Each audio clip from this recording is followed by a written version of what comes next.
Assalamualaikum warahmatullahi wabarakatuh. Saya Irwandi, Ketua DPW KM DKI Jakarta. Saat ini kita akan melepas ya rombongan Pemda DKI dan IKM yang akan memberikan bantuan ya.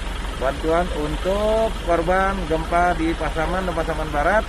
Kerjasama dengan BPBD, Pemda DKI, seluruhnya kita akan mengirim kontingen ya ke Sumatera Barat.